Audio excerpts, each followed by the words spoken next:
100 Days Business English Challenge. Please subscribe my YouTube channel. Hello everyone.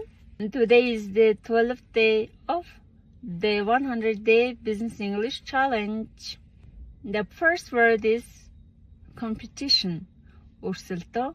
For example, our company faces strong competition in the market. Манай компани нь зах зээлд хүчтэй өрсөлдөөнтэй тулгардаг. The second word is competitor. Өрсөлдөгч.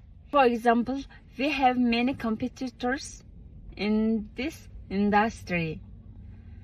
Бид энэ салбарт маш олон өрсөлдөгчтэй. Third word is market. Зах зээл. The company entered a new market. Тухайн компани нь шинэ зах зээлд орсон. The fourth word is demand. Эрэлт. For example, there is a high demand for this product. Энэхүү бүтээгдэхүүн нь маш өндөр эрэлттэй байдаг. The final word is supply. Нийлүүлэлт.